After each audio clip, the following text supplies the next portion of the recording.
तो हम सीखने वाले हैं पटरी और प्रकार की सहायता से कोण बनाना। तो कोण कैसे बनाते हैं पटरी और प्रकार की सहायता से? सबसे पहले हमें क्या करना होगा, एक रेखाखंड खींचना होगा।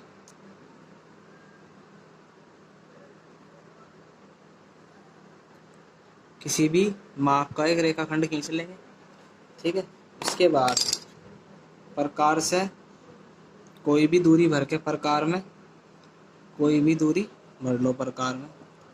उसके बाद क्या करोगे, रेखाखंड के एक पॉइंट पर रखोगे और क्या करोगे, एक चाप लगा दोगे, ठीक है। एक चाप लगा दिया आपने। उसके बाद ये क्या बना, ये रेखाखंड था ए बी, इसने ए बी को कहाँ पे काटा, सी पे मान लो। अब सी पर उसी दूरी से, जितनी दूरी हमने पहले ली थी सी पर उसी दूरी से एक और हमें क्या कर देना है, एक और चाप लगा देना है, ठीक है। तो अब इस चाप ने इसे कहाँ पे काटा, डी पर। अब हम ए और डी को मिलाते हुए एक रेखा खींच देंगे। ए और डी को मिलाते हुए हम एक रेखा खींच देंगे, ठीक है। तो ये कोण कितने डिग्री का बनेगा हमारा, ये कोण हमारा 60 डिग्री का बन जाएगा।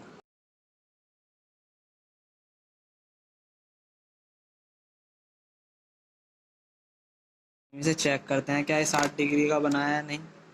देखिए पूरा 60 डिग्री का कोण हमारा बन गया है, ठीक है। 60 डिग्री का है, ये बना था आपका 60 का। अब अगर आपको 120 का बनाना हो तो एक डी पे रखोगे आप, बिंदु डी पे, और डी पे रख के एक चाप आगे लगा दोगे ऐसे एक, ठीक है। अब ये आपने एक चाप आगे लगा दिया, इस चाप को ए से आगे बढ़ाओगे, ठीक है। अब इन दोनों ये दोनों चाप जहाँ पे कटे उस पॉइंट को आप मिला दोगे, इस पॉइंट को आप मिला दो। ये आपने पॉइंट मिला दिए, ठीक है। इस पॉइंट को आपने नाम दे दिया ई, ठीक है। तो ये जो है प्रकार, जितनी बार एक बार में आप त्रिज्या भरते हो कितना कोण बनाता है, 60 का। 60 का यहाँ पे बनाया, 60 का ही यहाँ पे बनाया, तो ये टोटल कोण कितने का बन गया, टोटल कोण बन गया हमारा 120 का, ठीक है। टोटल कोण कितना बना, 120 का। अब हम इसे चंदे की सहायता से माप के देखते हैं क्या ये 120 का ही है। देखो ये हमारा पूरा 120 का आ रहा है, ठीक है, सही है। तो इस प्रकार से हम पटरी और प्रकार की सहायता से 60 और 120 का कोण बना सकते हैं, ठीक है। इसी प्रकार हम 90 का भी बना सकते हैं।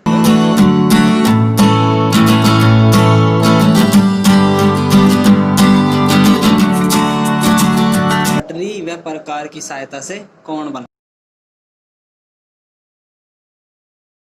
तो सबसे पहले हमें क्या करना होगा, एक लाइन रेखाखंड खींचना होगा किसी भी माप का, ठीक है। एक रेखाखंड खींच लेंगे हम किसी भी माप का। उसके बाद हम प्रकार में एक दूरी भरेंगे, कोई भी दूरी, ठीक है। प्रकार में कोई भी दूरी भरेंगे और रेखाखंड के, इसको मान लेंगे रेखाखंड ए बी। रेखाखंड के बिंदु ए से एक चाप लगाएंगे। रेखाखंड के बिंदु ए से हमने चाप लगाया एक, ठीक है। उसके बाद जहाँ पे रेखाखंड को इस चाप ने काटा उसको हमने मान लिया सी पॉइंट। अब सी पॉइंट से हम उसी दूरी से एक और चाप लगाएंगे, ठीक है। इसने इस चाप को मान लीजिए कहाँ पे काटा, डी पे, ठीक है। और डी पर अब हम आगे डी पॉइंट से एक और आगे चाप लगा देंगे ऐसे, ठीक है। तो ये कितने का बन गया हमारा कोण, जब हम, ये पॉइंट हो गया हमारा ई। अब हम ए और ई को मिला देंगे, ए और ई को मिला देंगे। ये हमने ए और ई को मिला दिया, तो ये कोण हमारा बन के आया कितना, 120 का। अब हम इसको चंदे की सहायता से नाप लेंगे।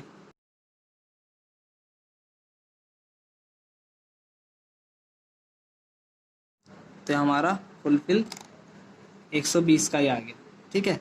अगर आप ए और डी को मिला दें, ए और डी को मिला दें, तो ये आपका कोण कितने का बनेगा, 60 का बन जाएगा। अब आप इसे भी चेक कर लेंगे। देखिए ये आपका कोण बन गया है 60 का, ठीक है, सिंपल है, पटरी और प्रकार की सहायता से कौन बनाना। ठीक है।